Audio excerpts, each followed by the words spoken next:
बंदो सतगुरु चरण को, करूं सो प्रेम परनाम। अशुभ हरन मंगल करन, धनि श्री देव चंद्र जी नाम। श्री प्राणनाथ निज मूलपति, श्री मिहिराज सुनाम। तेज कुंवरी श्यामा युगल को, पल पल करूं प्रणाम। पिया जी को पल पल करूं प्रणाम।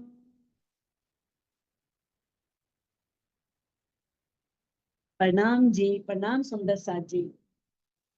सुंदर साथ जी, जैसा कि हम श्रृंगार श्री श्रृंगार ग्रंथ कर रहे हैं और उसके 10 प्रकरण हो चुके हैं। आज हम 11वें प्रकरण से प्रारंभ करने जा रहे हैं, जो है खुले अंग श्रृंगार छवि छाती। रूह मेरी क्यों ना आवे तो ही लज्जत, तो को हके कही अर्श की।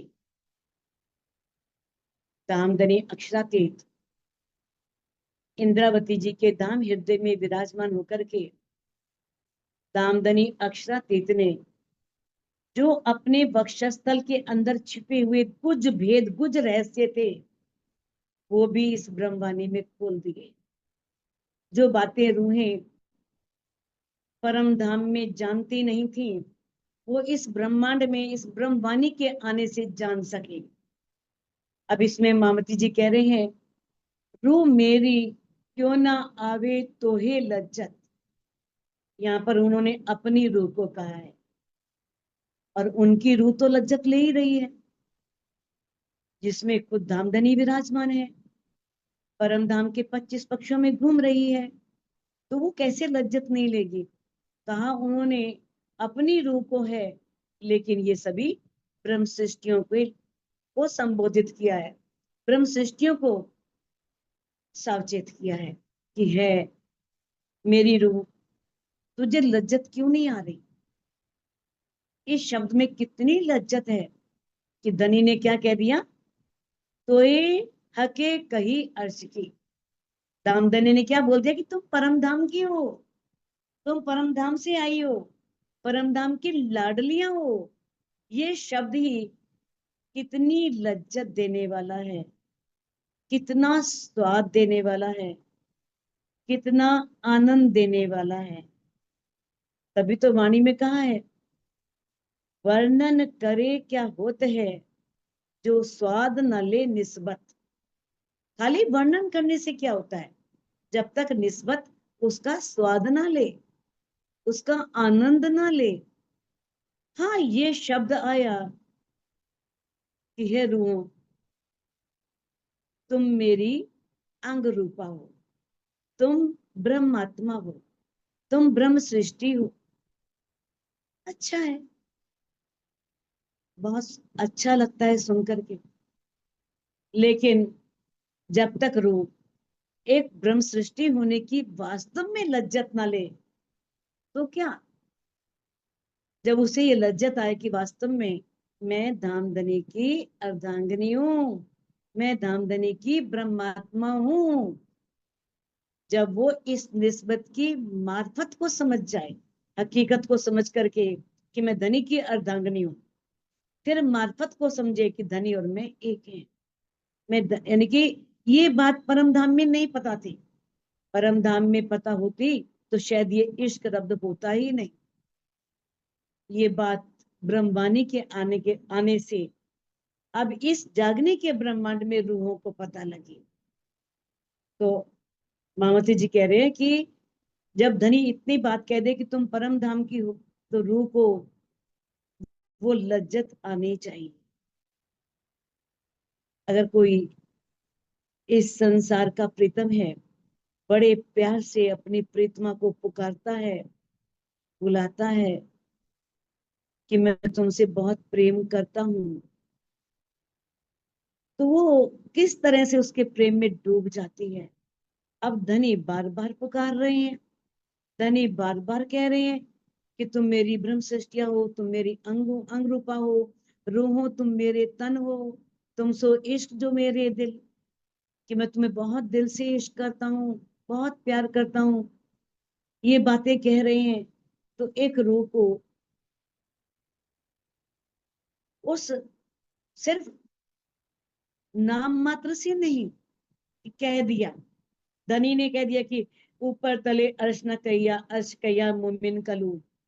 धनी ने आकर के रूहों के दिल को अर्श बना लिया और हम चौड़े हो गए। हमारा दिल तो अर्श है, हमारे दिल में तो राज्य विराजमान है, चाहे उसमें कूड़ा कचरा भरा हो, अनेक बुराइयां बड़ी हो। जब तक हमने अपने दिल को अर्श बनाया ही नहीं, राज्य ने वाणी हर किताबों में, वेदों तक में कह दिया, ब्रह्म सृष्टि कही वेद ने, ब्रह्म जैसी तदोगत। क्या कह दिया कि ब्रह्म सृष्टियां जो हैं वो ब्रह्म के समान है।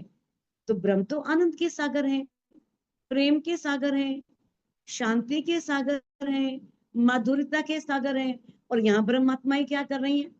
जिनमें वैर की अग्नि नहीं बुझती, जिनमें ईर्ष्या की अग्नि धधकती रहती है। जब तक ये काम क्रोध लोभ मोह ईर्ष्या ये सब रहेंगे, तो कैसे बिना पहचान किए अपने दिल को अर्श की संज्ञा दे दी। तो अब इसमें मामती जी कह रहे हैं, अर्श किया तेरे दिल को, यहाँ पर ये नहीं किया मेरे दिल को। अगर वो कह सकते थे अर्श किया मेरे दिल को, कि राज्य ने मेरे दिल को अर्श किया है, यहाँ पर वो तेरे कह रहे हैं। तो इसका मतलब ये है, ऊपर वाली पंक्ति भी ब्रह्म सृष्टियों के लिए है कि है रूह, तुम्हें वो लज्जत क्यों नहीं आ रही कि तुम उस पार ब्रह्म जिसे पाने के लिए कब से लोग तपस्याएं कर रहे थे, लंबी लंबी तपस्याएं, बिन कसने के धनी ने हमें वो सब सुख दिए। कोई कसनी नहीं करनी पड़ी, कोई तप नहीं करना पड़ा, कोई जंगलों में नहीं जाना पड़ा, कोई कष्ट नहीं सहने पड़े। किस कारण ये वाणी मिली? निस्बत के कारण ही मिली ना, कोई हम भटके तो नहीं उसके लिए। तो कहते हैं अर्श किया तेरे दिल को।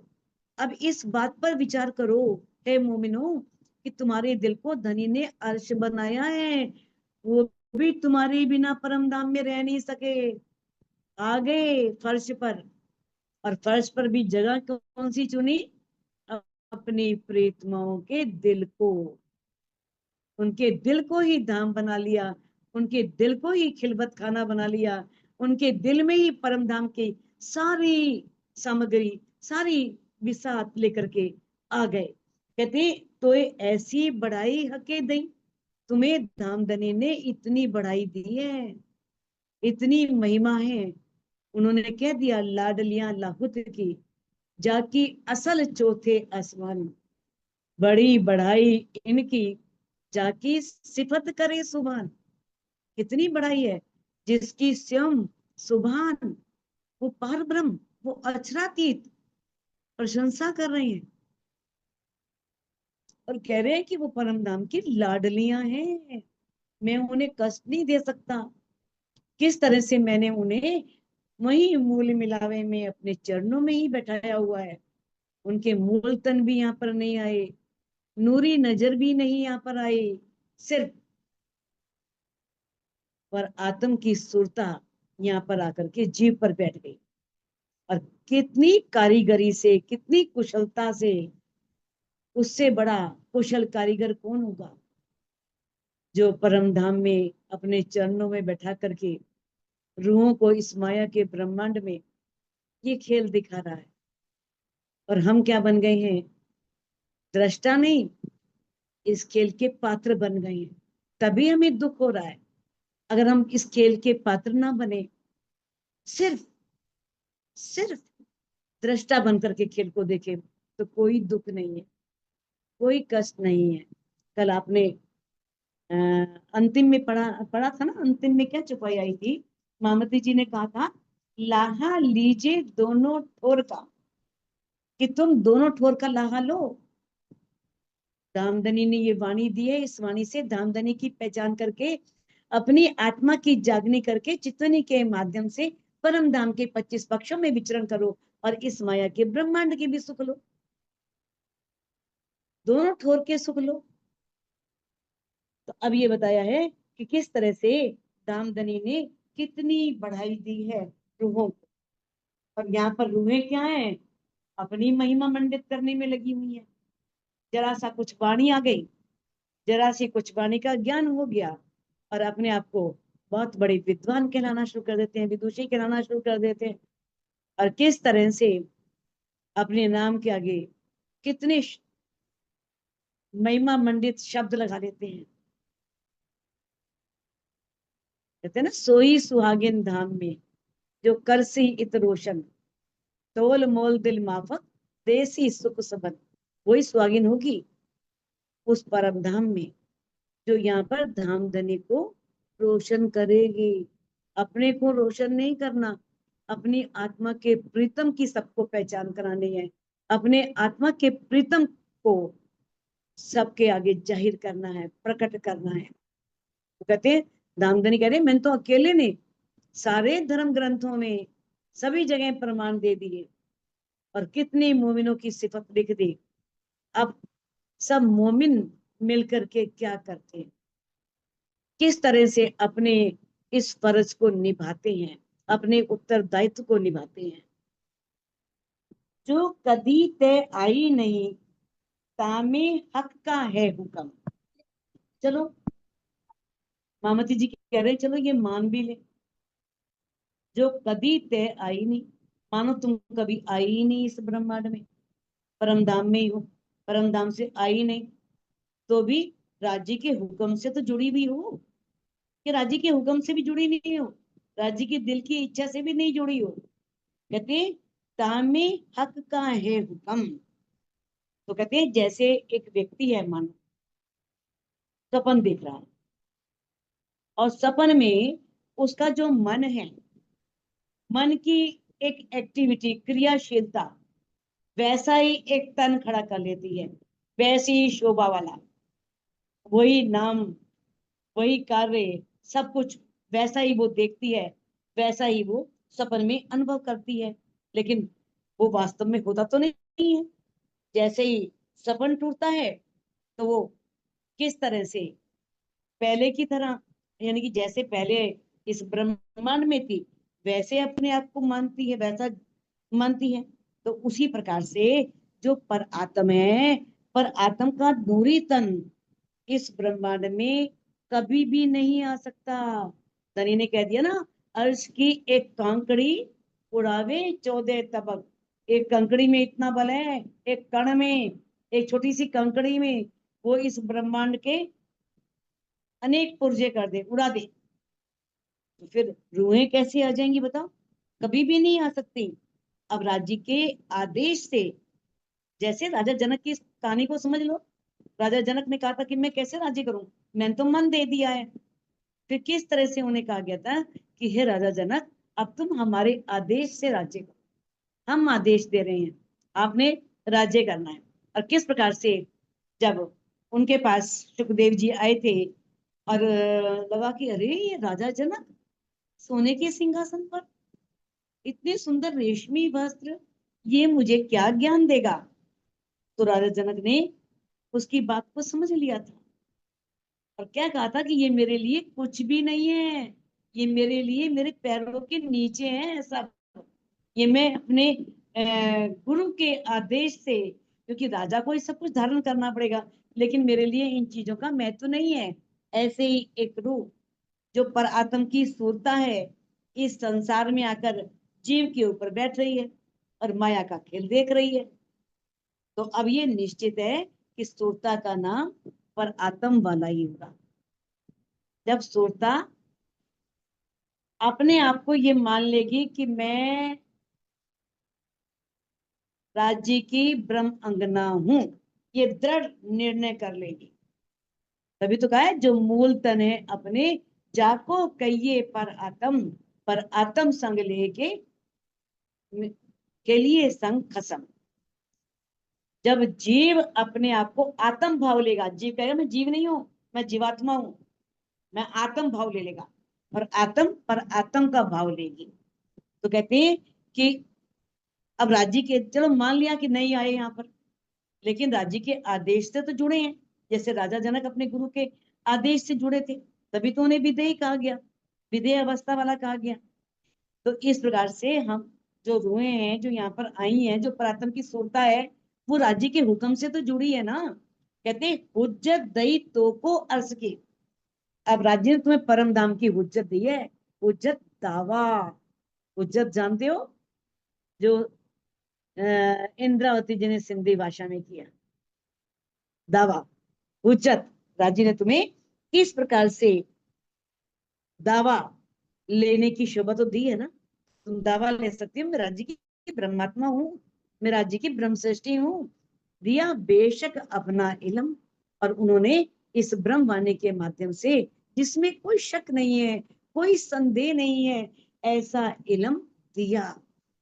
कहते हैं आगे, बिन जामे देखो अंग को, आशिक सब सुख चाहे। अब जो आशिक है, आशिक तो देखो नाम ही ऐसा है, जो धनी के प्रेम में, जो अपने माशूक के प्रेम में हर समय डूबा रहे, जो उसे लैला मजनू, मजनू को हर जगह लैला ही लैला दिखाई देती, हर को लैला बोलता है, लैला लैला लैला। और कितना मजनू उसके मस्त रहने वाला, और कैसे जब उसके अंग में नस्त्र चुभोते हैं, एक सुई चुभाई जाती है, कितना तड़पता है। कहते हैं भाई तू जरा भी परवाह नहीं करता, इतना लैला में उससे मगन रहता है, और जरा सी सुई सहन नहीं कर पा रहा। कहते नहीं, मैं इस सुई से नहीं डर रहा, लेकिन मेरे रोम रोम में लैला बसती है, उसको ये सुई ना लगे, इसलिए मुझे तकलीफ होती है, मुझे कष्ट होता है। तो एक जो आशिक आत्मा है, यहाँ पर इंद्रावती जी ने कहा है अपनी आत्मा को आशिक, और उसको और भी आशिक है, बहुत ब्रह्म मुनि है, ब्रह्महंस है, जिन्होंने राज्य को रिझाया, राज्य को पाया। तो जो आशिक है, जो माशूक को रिझाने वाला है, वो सब तरह के सुख चाहता है। अब उसे बिना जामे के ही, बिन जामे देखो अंग को, उनके अंगों की शोभा को देखो। है आशिकों, तुम अपने प्रीतम के सभी सुखों को चाहती हो ना, तुम्हें प्रीतम के सभी सुख मिले, तो बिना जामे के ही उनके अंगों को देखो। बहुत गहरा भाव छिपा है इसके अंदर। बिना जामे का क्या मतलब है? जामा होता है एक आवरण होता है, एक पर्दा होता है, पर्दे में से कुछ दिखता नहीं है। अब ये माया का आवरण उतारेंगे, तभी राज्य के दिल के गुज भेद समझ में आएंगे। राज्य के गुज भेद, जो गुप्त रहस्य हैं, वो अंदर बैठेंगे। तो अब इस माया के आवरण को हटा करके तनि के अंगों की शोभा को देखो। बागा पहने हमेशा देखिए, कछु एक छवि और दिखाए। परम धाम में तो बहुत देखा, बागे के साथ हमेशा दर्शन होते हैं। धनी ने किस तरह से श्वेत रंग का जामा पहना है, केसरी रंग की इजार पहनी है। अब इस ब्रह्मांड में आके पता लगा ना कि उस वक्षस्थल में कितने भेद छिपे हैं, कितने राज छिपे हैं। बागे के साथ तो हमेशा दर्शन होते हैं, लेकिन बिन बागे के इस जागने के ब्रह्मांड में, उसके अंदर छिपी हुई जो शोभा है, उस दिल में छिपे जो राज हैं, जो दिल में छिपे हुए भेद हैं, उसकी अनोहर मनोहर है, अनोखी है, अद्भुत है, अद्वितीय है। आशिक इन मासूक की, नए सुख चाहे अनेक। अब जो राज्य से प्रेम करने वाली आत्माएं हैं, देखो इस ब्रह्मांड में आने के बाद तो राज्य को लगा कि भाई आशिक पना निभाया नहीं जाना, बड़े दावे से बोल दिया आशिक मेरा नाम रू अल्लाह, आशिक मेरा नाम है रूह, है क्षमा मरानी, मेरा नाम आशिक है, मैं आशिक हूँ। इश्क मेरा रूहन सो, मेरे तो रूहों से ही इश्क है, और मेरा उम्मत में ही मुझे आराम मिलता है। अपनी जहाँ मेरी ब्रह्म सृष्टियां हैं, चाहे वहां आ गई ना, किस तरह से इस माया के ब्रह्मांड में कितनी बार अपने को डाला, इन रूहों को सुख देने के लिए कितने माया के कष्ट झेले, कितनी तकलीफें झेली। वो अपनी रूहों को कष्ट आने से पहले किस तरह से अपने ऊपर कष्ट झेलते हैं, कैसी कितना अधिक बताते हैं, कितना प्यार है उन्हें अपनी रूहों से। कहते हैं आशिक, अब जो रूह को धनी की पहचान हो जाती है, कहा है ना, मैं रह ना सकूं रूह बिन, रूहें रह ना सके मुझ बिन, जब पहचान होवे वाको तब सहे न बिछो आकिन। वो तो तब तक अपने प्रीतम से अपने वियोग को सहन करती हैं जब तक पहचान नहीं होती। जब पहचान होती है तो ये बिछोड़ा उनसे सहन नहीं होता। तो जिन्हें पहचान हो गई है वो आशिक, किसकी, उस प्रीतम की, माशूक की, उन्हें रिझाने वाली। कहते हैं नए सुख चाहे अनेक, वो नए नए सुखों को चाहती हैं, इच्छा करती हैं।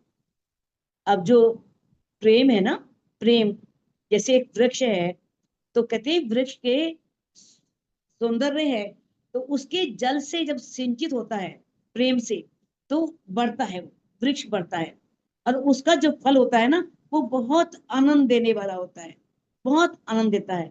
परम धाम में प्रेम है, सौंदर्य है, आनंद है, और प्रेम सौंदर्य आनंद कभी खत्म होने वाले नहीं है, वो शाश्वत हैं, अखंड हैं, नित्य नए हैं। चाहे लीला रूप में पल पल परिवर्तन हो, लीला रूप में तो देखो परिवर्तन होगा ही होगा, बदलाव आएगा आएगा, लेकिन कल्पना में कभी कमी नहीं आ सकती, कभी कमी नहीं होती। अब इस प्रकार से एक कालिदास कवि हैं, उन्होंने क्या कहा है इसके बारे में। कहते छने छने यत नवताम उपेति तदेव रूपम रमणीयताया, कि सौंदर्य का स्वरूप ही ऐसा होता है जिसमें पल पल नवीनता दृष्टि गोचर होती है। ये बात तो एक ही जानता है जो अपने माशूक से प्रेम करता है, उसे किस तरह से उसके सौंदर्य को निहारने में, उसके सौंदर्य को पल पल अपने दिल में बसाने में कैसे नवीनता दिखाई देती है। हर पल नया दिखाई देता है, हर पल एक नया उल्लास, एक नया आनंद, एक नई कांति दिखाई देती है, और उसमें कभी भी कमी नहीं आती। कमी आती है तो सच्चा प्रेम नहीं है। मान लो आगे से प्रेम नहीं मिल रहा तो हम पीछे हो जाए, ना मिले कोई बात नहीं। रामकृष्ण परमहंस और विवेकानंद की कहानी तो पढ़ी होगी कि इस प्रकार से विवेकानंद, पहले जिनका नाम नरेंद्र था, और रामकृष्ण परमहंस पहले तो उनको बहुत चाहते थे, बहुत बार बार नरेंद्र नरेंद्र नरेंद्र करते थे। कहते नरेंद्र कोई गाना सुनाओ, बहुत अच्छा गाते थे वो, बहुत अच्छा संगीत करते थे, तो सुनाओ। लेकिन कुछ समय पश्चात उस ओर देखते भी नहीं है, बात भी नहीं करते, नरेंद्र का जिक्र भी नहीं करते। लेकिन नरेंद्र रोज आ रहा है, रोज आ रहा है। अब महीना बीत गया, 2 महीने बीत गए, तो रामकृष्ण परमहंस ने पूछ ही लिया कि है नरेंद्र, मैं तुमसे बात भी नहीं करता, तुम्हारी ओर देखता भी नहीं, फिर भी तुम रोज आते हो। तो कहते मैं कोई आपसे बात करने थोड़ी आता हूँ, मैं तो आपको देखने आता हूँ। मुझको तो देखने से ही जो आराम मिलता है, तो मैं उसका वर्णन नहीं कर सकते। अब वो समझ गया रामकृष्ण परमहंस कि अब ये शिष्य से भक्त बनने चला है, भक्ति के मार्ग पर चल पड़ा है। तो ये नहीं होता कि हमें राज्य की ओर से कोई जवाब नहीं मिल रहा तो हम छोड़ दें, नहीं, लगे रहो। वो इतने निर्मम नहीं है, इतने कठोर नहीं है। ये हमारे कर्म ही है जो हमारे साथ ऐसा हो रहा है। जब वो कर्म बीत जाएंगे, खत्म हो जाएंगे, वो कर्म जाल टूट जाएंगे, तो वो धामधनी हमारे सामने प्रत्यक्ष खड़ा होगा, हमें वो इन चक्षुओं से दिख रहा होगा। वो तो इतने सुंदर, इतने प्रेम के सागर हैं, आनंद के सागर हैं, इतना अपनी रूहों से प्यार करते हैं। अगर मान लो हाँ उसके यहाँ देर तो है पर अंधेर नहीं है, और देर भी क्यों है? हमारे कर्मों से। हमने कर्म ही ऐसे किए। जब तक वो कर्म जाल नहीं कटेंगे, जब तक वो जीव उन कर्मों के बंधनों से मुक्त नहीं होगा, तो कैसे उस जीव में, जीव के शुद्ध पवित्र अंतस्करण में वो परमात्मा साक्षात प्रकट हो। तो कहते हैं, निरखे नए नए श्रृंगार, जाने एक से दूजा विषय, एक माशुक रू, सॉरी, आशिक रू अपने माशुक से इतना प्यार करती है, प्रतिपल ये चाहती है कि मैं उसको नए नए रूपों में देखूं, उसका श्रृंगार पल पल बदले और मैं उस सौंदर्य को निहारूं। जाने एक से दूजा विषय, और उसे लगता है कि एक से दूसरा श्रृंगार तो और ही विशेष है, और ही अलग तरह का है, और ही सुंदर है। तो ऐसे उसे उसमें सौंदर्य का आभास होता है। जुदे जुदे सुकले हक के, रू आशिक क्यों न अघाए। अब जो आशिक रूह है ना, उसकी प्यास कभी नहीं बुझती। अघाई मैंने कभी तृप्त नहीं होती, पल पल, क्योंकि वो चाहती है कि पल पल मैं अपने प्रीतम का दीदार करूं। खाना पीना किन किन लिया, यही प्यार रूहन, पल पल माशुक देखना, यही आहार आशिकन। आशिकों का आहार ही यही है। खावे पीवे लेवे यासो, जीवे लेवे श्वास, दोस्ती इन स्वरूप की, मिटत ताथे प्यास। उस स्वरूप से ही उनकी प्यास बुझती है।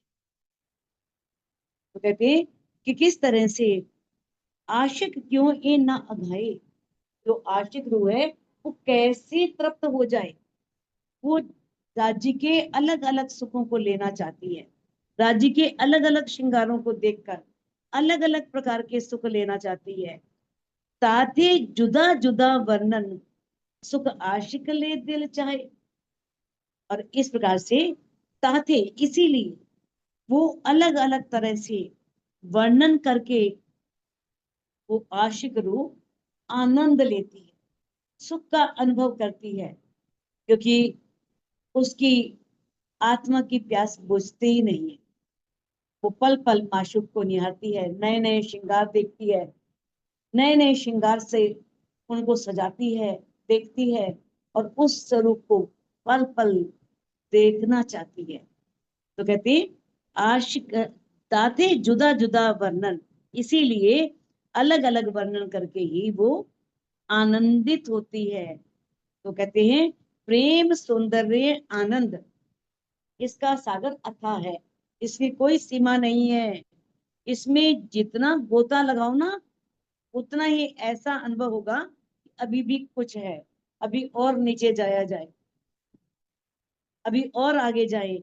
लेकिन वाणी द्वारा जब एक रूह व्यक्त कर लेती है, तो उसे संतोष का अनुभव होता है, उसे तृप्ति मिलती है। तो कहते हैं, तभी इंद्रावती जी कह रही है कि इसीलिए अलग अलग श्रृंगारों में उनका वर्णन रूह करना चाहती है। तो सुंदर साथ जी इस चौपाई को अनम्यूट करके आप दोहरा सकते हैं।